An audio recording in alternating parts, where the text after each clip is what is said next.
lagi di Tony Tutorial. Kali ini saya akan melanjutkan tutorial saya sebelumnya, yaitu tentang aplikasi Mayog, udah pasti ya. Dan kali ini saya melanjutkan mengerjakan PD angkasa ya. Mungkin udah hampir sebulan lebih ya saya tidak membuat sebuah video, tidak membuat sebuah tutorial. Langsung saja, seperti biasa di sebelah kiri saya sudah saya siapkan aplikasi Mayognya, dan di sebelah kanan saya sudah siapkan soal tentang PD angkasa tahun 2010. Nah, di video-video saya sebelumnya saya sudah membuat sebuah tutorial sampai dengan transaksi 11, dan kita lanjutkan lagi di sini di transaksi 12 ya. Transaksi 11 yang ini tentang retur, dan kita lanjutkan lagi di transaksi 12. Di transaksi 12 di sini ada bukti pengeluaran kas ya, ada bukti pengeluaran kas. Logikanya berarti bukti penerimaan kas. Jadi logikanya kayak gini, bukti penerimaan kas berarti ada kas masuk ke perusahaan kita ya, ke PD Angkasa. PD Angkasa itu perusahaan kita, ada yang masuk ke perusahaan kita. Sekarang di sini cara untuk mengetahui ini masuknya kemana. Langkah yang pertama harus tahu si transkomputer itu ya. Di sini ada transkomputer. Transkomputer itu customer atau supplier ya, customer atau supplier. Langkah yang kedua, kita harus cek di posisi keterangan. Keterangannya pelunasan faktur. Langkah pertama dulu, di sini transkomputer. Ini, kalau misalkan customer itu udah pasti masuknya ke sales. Kalau supplier itu masuknya ke purchase. Customer masuk ke sales, supplier masuk ke purchase. Misalnya kayak gini. Kalau misalkan customer pasti berhubungannya dengan penjualan kan ya, gak mungkin kita ngebeli ke customer, tapi kita ngejual ke customer ya. Karena di sini kita cek dulu card file, card list, customer. Nah ini adanya di posisi customer, berarti transaksi ini udah pasti masuk ke sales. Nah, pembicaraan pertama udah bisa masuk ke sales. Yang kedua, di sales itu ada dua kemungkinan. Yang pertama ada enter sales. Yang kedua ada receive payment. Ya, receive payment. Enter sales itu digunakan untuk transaksi penjualan tunai, penjualan kredit, pokoknya yang berhubungan dengan penjualan ya, penjualan tunai, kredit maupun retur ya, itu masuknya ke enter. Yang selanjutnya ada receive.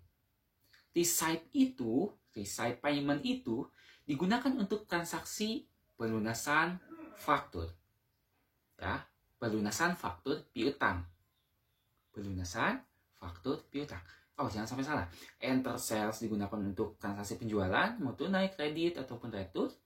Dan receive payment itu digunakan untuk pelunasan faktur piutang. Ya, ada dua kemungkinan nih. Kita cek di soal. Kita cek di keterangan. Tadi kan ada dua. Kita harus tahu dulu customer suppliernya. Lalu yang kedua, kita harus cek keterangannya. Di keterangan kita cek. Di sini sudah pas ya. Pelunasan faktur F12-1. Udah pasti berarti ini masuknya ke receive payment. Kita cek ke receive payment. Nanti tampilannya bakalan seperti ini di receive payment.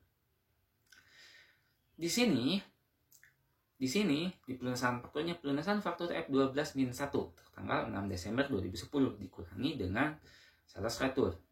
Berarti sebelumnya ada retur ya. Di sini ada sales retur. Tanggal 6 Desember. Nah, berarti kita bakalan lunasin yang tanggal 6 Desember. Nah, langkah yang pertama di sini ada deposito akun, udah pasti ya, cash in bank. Exim Bank karena dia atas 1 juta. Lalu si customer-nya kita masukin di sini ada Transkomputer. Kita masukin Transkomputer. Yang kedua ada amount received. Amount received itu adalah berapa nominal yang diterima atau dibayarkan oleh Transkomputer ini, yaitu 180.400.000. Kurang dong. 180.400.000. Lalu ini saja. Ini masukkan pelunasan faktur F12-1. Lalu ada BKM 12-3, lalu tanggalnya di sini 12 bulan 12 tahun 2010. Nah, gini. Di sini ada dua data. Ada dua data ya. Yang pertama ini ada yang ini ya. Ini yang F-11-25. Yang kedua ini F12-1. Ya. Berarti si Transkomputer ini punya utang dua kali ke kita. Yang pertama ini adalah yang mana ini? Oh, ini yang saldo awal. Pertama yang saldo awal. Yang kedua yang ini itu yang tanggal 6. Yang kedua itu yang tanggal 6. Jadi punya utang ya, udah punya utang di tanggal 30 ini dan belum bayar. Malah utang lagi. Ya, makanya utangnya jadi 2 di Transkomputer. Dan awas jangan sampai salah di sini. Karena Transkomputernya itu membayar yang F12-1, yaitu tertanggal 6 Desember. Berarti yang ini yang 6 Desember, yang kedua. Awas, bukan yang ke-1. Ya. Jadi yang amount applied-nya juga yang harus kita isi itu yang tanggal 6 Desember. Bukan yang tanggal 30 Desember, 30 November. Ya, bukan yang saldo awal ya. Nah, kalian jangan sampai salah. Teman-teman jangan sampai salah. Yang pertama teman-teman fokusin dulu di sini F12-1 pasti samain ya. Samain sama yang ini. Lalu tanggalnya 6 Desember. Ingat ya, bukan yang pertama ya. Di sini yang dilunasinnya itu tanggal 6 Desember. Yang F12-1. Maka amount applied-nya juga kalian harus diklik di yang F12-1. Kalau yang ini abaikan saja, tidak usah diisi. Setelah itu lalu di tab saja, pastikan finance-nya juga 0 ya, tidak ada denda. Out of balance-nya juga 0. Kalau misalkan out of balance sudah 0, kita record saja.